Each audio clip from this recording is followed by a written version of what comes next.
if you read this and you like the story, that is a bit creepy. And I saw a bunch of 5-star reviews on Goodreads, so I don't understand what's up with that. I think there is a group of romance authors that have formulated a similar blueprint for writing romance books. And this writer, she goes into every single detail. Honestly, my jaw was on the floor reading some of these spicy scenes. I have never DNF'd as many books as I did this month. There were viral books that I was excited to read, but they left me questioning BookTok and all the recommendations on TikTok. There were books from popular authors whose work I had enjoyed before, but after reading the new ones, I started wondering if what I had read before was really good or I had deluded myself into thinking that it was really good.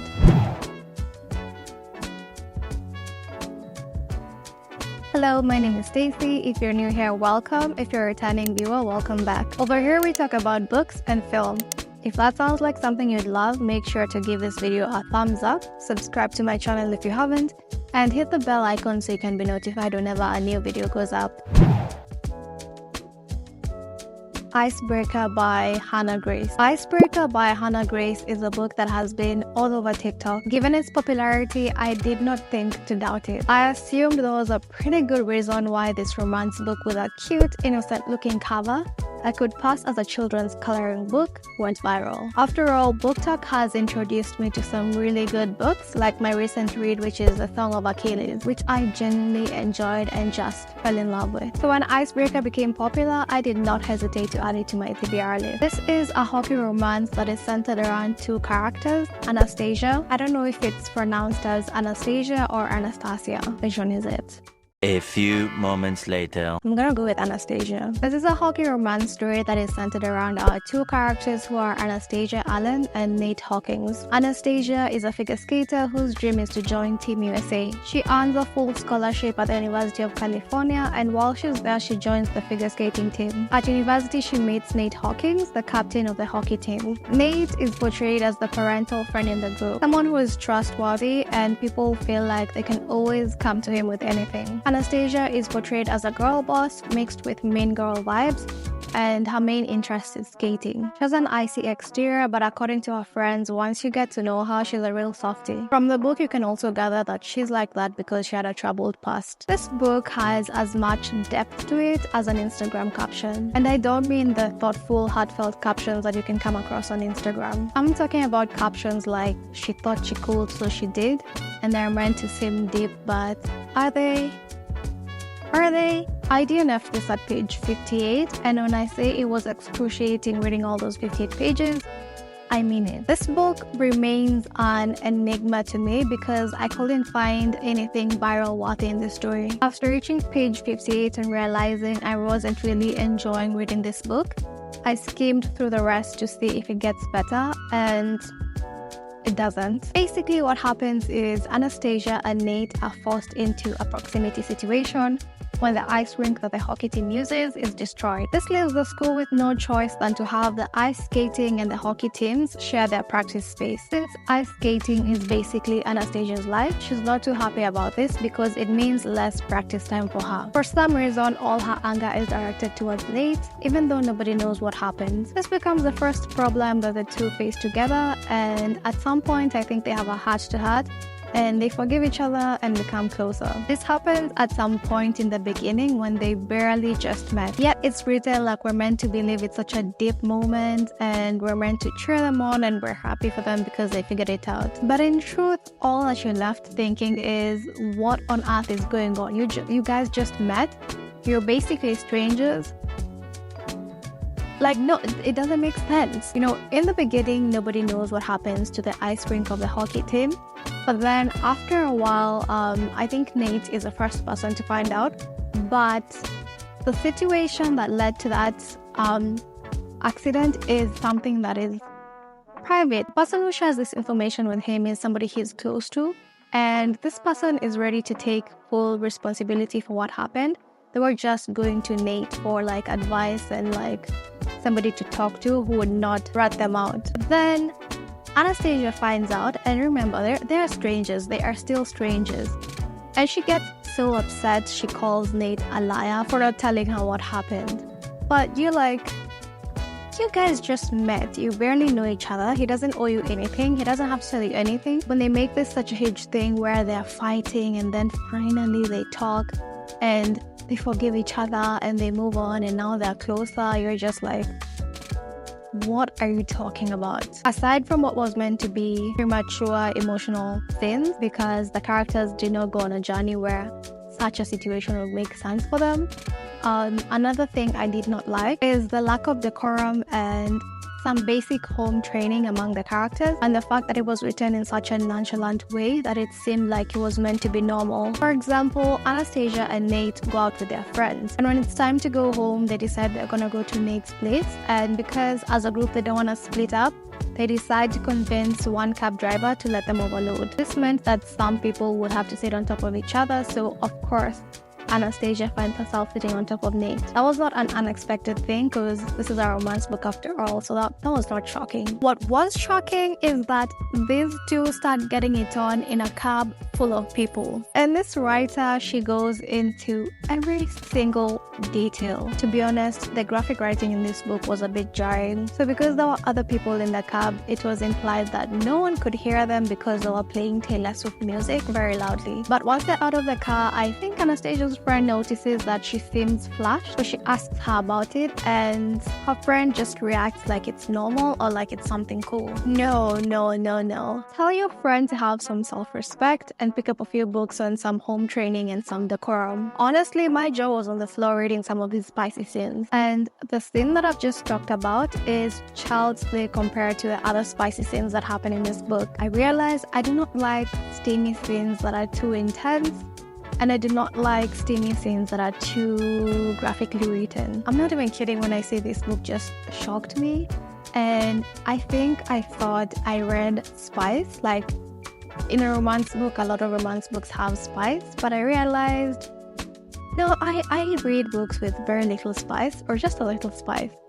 This to me felt like level 5, and it was too much. I couldn't handle it. I could go on and on about how shocked I was, but let me just conclude this part of the review with my final thoughts. So my final thoughts are, it remains a mystery to me why this book went viral, because I do not think it was good. I don't think I can handle her graphic writing, but I feel like there's a chance that you can handle spice when there's a story within all the spice.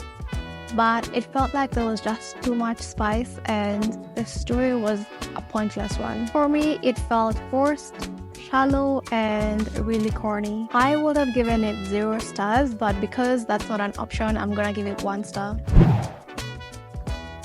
Next we have Highly Suspicious and Unfairly Cute by Talia Hibbert. I did DNF this book, but I have nothing against it. I'm sure it's a good book, just not for me.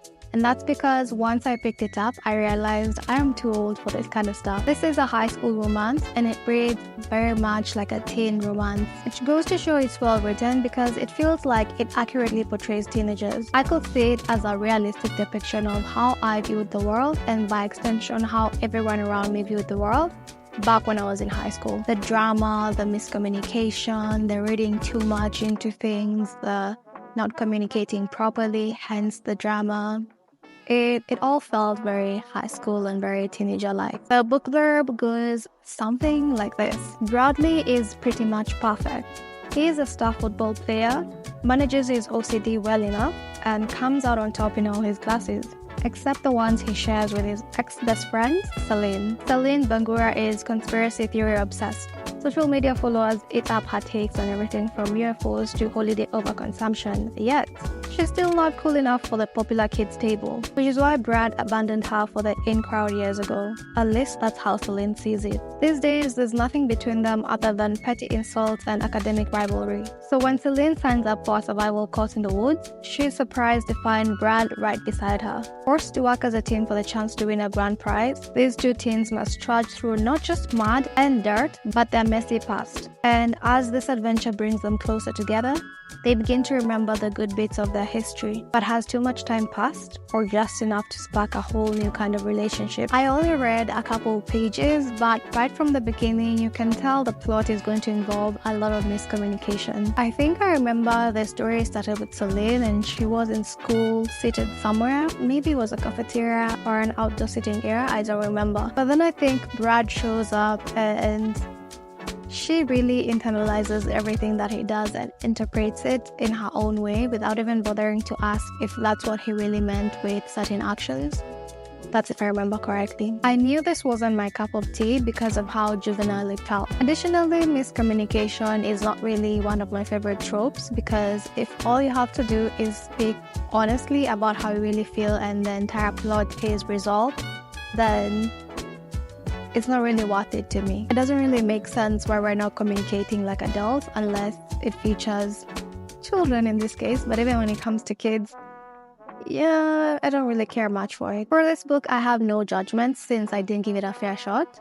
Maybe if you're in your teenage years or a little bit older, it's something you might enjoy.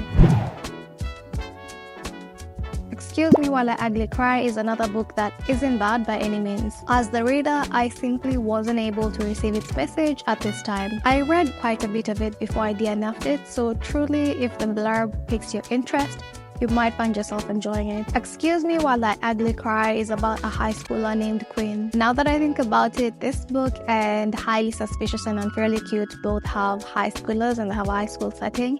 But I think the difference between this book and Highly Suspicious and Unfairly Cute is that this one has more of a mature vibe to it compared to Highly Suspicious and Unfairly Cute, which has more of a juvenile tone. Queen is a person of color from a wealthy background. Her dad is a doctor, and I think her mom is a teacher or a professor in some prestigious school. So her life has always been one of comfort and opulence. I mention this because the story makes these details matter. Queen keeps lists of everything. In fact, she keeps multiple lists of things that are important to her. One of those lists is titled Things I Would Never Say Out Loud. One day she loses the journal that contains this list, and it ends up in the hands of somebody who wants to blackmail her. This person tells her to confess everything in her list, or the entire journal will be published online for her neighborhood and the rest of her school to see. It is a story that you can draw parallels with another story like To All the Boys I've Loved. But of course, it has its own twist. They're not exactly identical in how they unfold and everything like that. The only common denominator is the list thing, whereas To All the Boys I've Loved before had the letters that were being released to the love interest. In addition to embarrassing confessions about people she has crushes on, Quinn's list has serious secrets that could get her in a lot of trouble. I'm gonna give a spoiler warning here, so use the chapters to skip this part. I'll label it as spoiler warning in the chapters. One of the things that Quinn lied about is being accepted into her dream school. Well, I don't know if it was her dream school or her parents' dream school for her. She told this lie to her parents so that she could get them off her back about checking the results of her college application. What she didn't consider is that her parents would be so happy and proud of her that they would go around telling basically anyone who would listen that their daughter got accepted into this wonderful school. So before she knew it, her little white lie was out of control. In addition to that, there are other embarrassing secrets in her list that if other people found out, it would be grounds for somebody wanting to relocate to another country. So the blackmailer gives Quinn a couple of days to confess everything to the people that matter on that list, or else her list is going on social media to be seen publicly by everyone.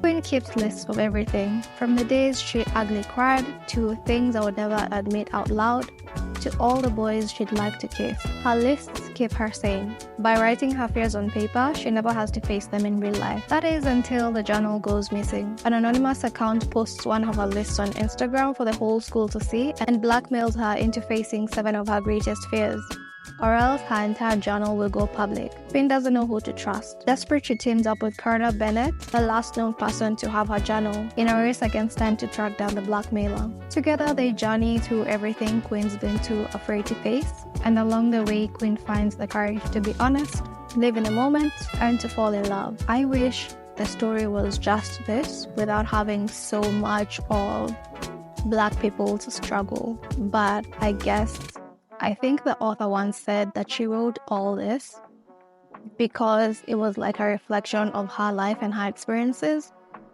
So then again, I do understand why the story matters and why it was written in that way. But for me, in the moment in time, I would have loved to have just read a story about this that just follows a high school teenager who did something and got her in trouble, and now she has to fix it. Once I started reading the book, I realized that while the story was as promised, it also included themes such as racism, the effects of oppression on Black people, lack of self-identity, and other issues that stem from slavery and colonization. We see this through Queen's lens, a girl born into wealth, attending the best schools, and having access to many opportunities that money can usually afford you. And still, we see how history can still affect us, even if we're better off in life. I think the story is important, and it might help somebody feel seen, heard, and give them tools to better navigate their life if the story in this book closely resonates with them. However, for me, I feel like a lot of times when Black humanity is depicted, the stories often include something related to the struggle of Black people. And that's obviously not a bad thing. It's important that history is told, but sometimes can feel like we only exist in one box. Yes, the struggle of Black people is part of our story, but we also exist as so much more that is independent of our history. We exist outside of that struggle and can have stories that are filled with humor, romance, friendships, family ties, academic pursuits, corporate ambitions, and anything else you can think of without the story being told from the lens of the struggle of a Black person. This story was good and important, but like I said, I DNF'd it because as the reader, I wasn't in the mood to read about the themes brought up in this book. I just did the intro with so much enthusiasm, only to realize I hadn't pressed record, so here we go again. Strange Weather in Tokyo. As the title reveals, Strange Weather in Tokyo is a book that is set in Japan, featuring Japanese characters and of course written by a Japanese author. Japanese literature has a special place in my heart that it will stay forever. There is something about their writing that seeks to understand humanity in its most authentic form. Their stories do not seem to embellish or dramatize things, yet they capture human existence in the most beautiful light, without excluding the darkness and ugliness that comes with humanity, just as much as light, positivity, and beauty are part of humanity. The Japanese literature that I've come across so far has left me feeling this way, except for this book. Well, this book is a slice of life story, so it does capture those normal, basic, everyday human activities, but it is the first that I did not find to be that great. Instead, I actually think I strongly disliked it. What initially pulled me to this book was the cover. I mean, look at it, it is such a striking and intriguing cover. Then I read the title and realized it's Japanese literature, and that's all it took for me to decide that I'm gonna read the book. A lot of times, I do not read blurbs before reading the book. I simply go by first impressions. Or perhaps I find the book through a booktuber or a book talker who did a review. I'm a mood reader if you can't tell, so I went into this book knowing nothing and simply being excited to see what the story is about. Strange Weather in Tokyo is a love story between a boy and a girl, and it goes the same as most love stories. Boy meets girl, boy and girl fall in love. Except this time, the boy in question is your high school teacher. To say the least, I found it all disturbing and off-putting, but because I really had faith that the story would unravel in a way that would be more palatable and also reveal some wonderful or even profound message, I did not DNF it, but I should have. I read it till the end, and newsflash, it did not get better, and there was no point to it. Okay, there was a point to it, but you can make that point with a more digestible age gap between the two main love interests. In this story, we follow Tsukiko. She's in her late 30s, and one day when she's out at her local bar drinking, she runs into her high school teacher. As much as she tries to, she cannot remember the teacher's name.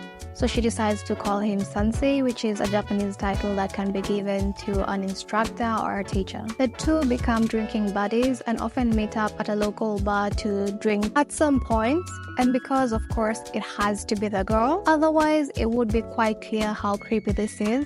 Sukiko starts having feelings for Sensei. At first, Sensei is apprehensive about all this because, of course, he has to be, otherwise it will be quite clear how creepy all this is. But eventually, it does turn into a romance. It's not that I went into this immediately disliking the book. After all, I had no idea what this book was about. But the thing is, this book also made sure that as a reader, you will find it disturbing. Sukiko is a full-grown adult when she meets her high school teacher, but they still maintain a relationship that a teacher would have with their student. Sensei often corrects her grammar or just corrects her in general when she says something that is incorrect, especially stuff that he taught her in school. Quite literally, there are sentences in this book that go something like this. I am paraphrasing, but they went something like this. I taught you this, so why can't you remember it? Or, I can see that you were not paying attention in class. Sukiko seems to view Sensei as a wiser person, or simply how you would view your teacher if you had a teacher and student dynamic. Even though they are both adults, when they maintain such a dynamic, how on earth can you view their relationship as anything other than creepy? The point of this story is human loneliness. So through Sukiko and Sensei, we get a glimpse into loneliness at different stages in life, and then we see how we can find comfort in simple human interactions, in the least expected places, and with people we least expected to connect with. But damn, it could have been done with a more digestible age gap. Everything about the writing felt like it was highlighting the huge age gap in a way that it is just normal and everyday basic occurrences. But I feel like if you read this and you like the story, that is a bit creepy. And I saw a bunch of 5-star reviews on Goodreads, so I don't understand what's up with that. I finished this book, but I gave it 1 star. The last book is Love on the Brain by Ali Hazelwood. Have you ever read a book and realized that it was such a waste of time? But even if you could time travel and do it all over again, you would still read it. That is because the version of you that had not read the book was curious and thought it might be good, if not great. And now you have to live with the fact that it was a complete waste of time.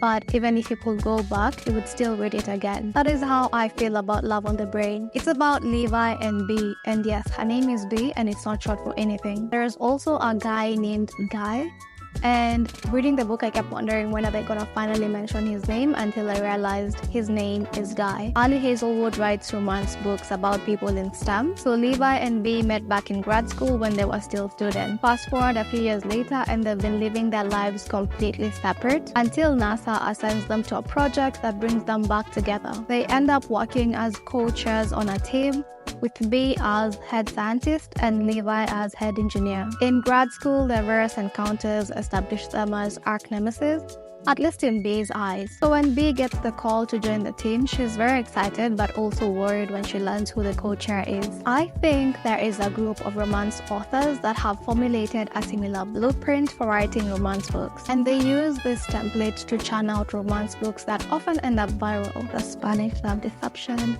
The Hating Game, The Love Hypothesis. There is something similar about all these books. And don't get me wrong, these books, aside from this one, but I think this is like very subjective and not objective, these books are fun to read. They're just super easy. You go through them really quickly and yeah, they're a fun time. This is the second Ali Hazelwood book that I've read, and it made me feel like there's a formula to her writing. It almost feels like there's a go-to template and all she has to do is switch up a few details like the names and maybe the backstory, and she has herself a new book. I read The Love Hypothesis and it was my first Ali Hazelwood book and I loved it. It had a few cringy scenes, but overall it was honestly a fun time. However, Love on the Brain felt like it was a watered down version of The Love Hypothesis. It was honestly the same thing but with a few details changed. For example, both main characters in The Love Hypothesis and Love on the Brain are tall, masculine and broody guys who have gone through troubling or traumatizing experiences that shaped their personalities and led them to being reserved people. Similarly, both the female characters in The Love Hypothesis and Love on the Brain are always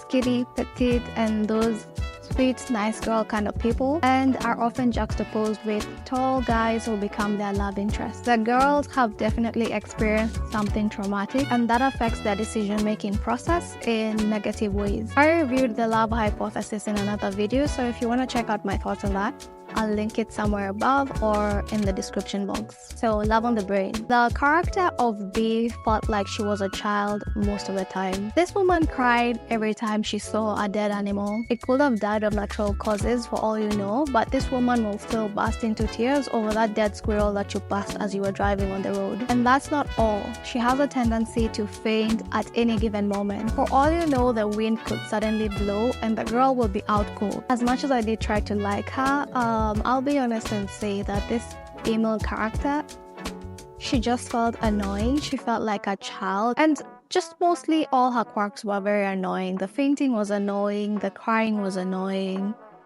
Oh, it was all annoying. And as for Levi, there wasn't much to him, so I think I just felt numb. He felt like the embodiment of those magazine articles that claim to tell you what women want. All his traits were simply plastered on him to make him feel like the perfect guy and the perfect guy for B. This book left me feeling so empty that I started wondering if I had imagined liking the love hypothesis as much as I thought I did. I still have a bunch of early Hazelwood books on my TBR, so I hope once I get around to reading them, it will be a fun experience. If you're trying to decide between reading The Love Hypothesis or Love on the Brain, you should go for The Love Hypothesis. I feel like it was so much better. And if you still want to read Love on the Brain, but personally, I think it sucked.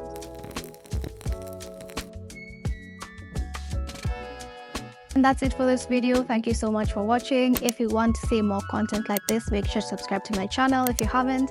Give this video a thumbs up and leave me a comment below.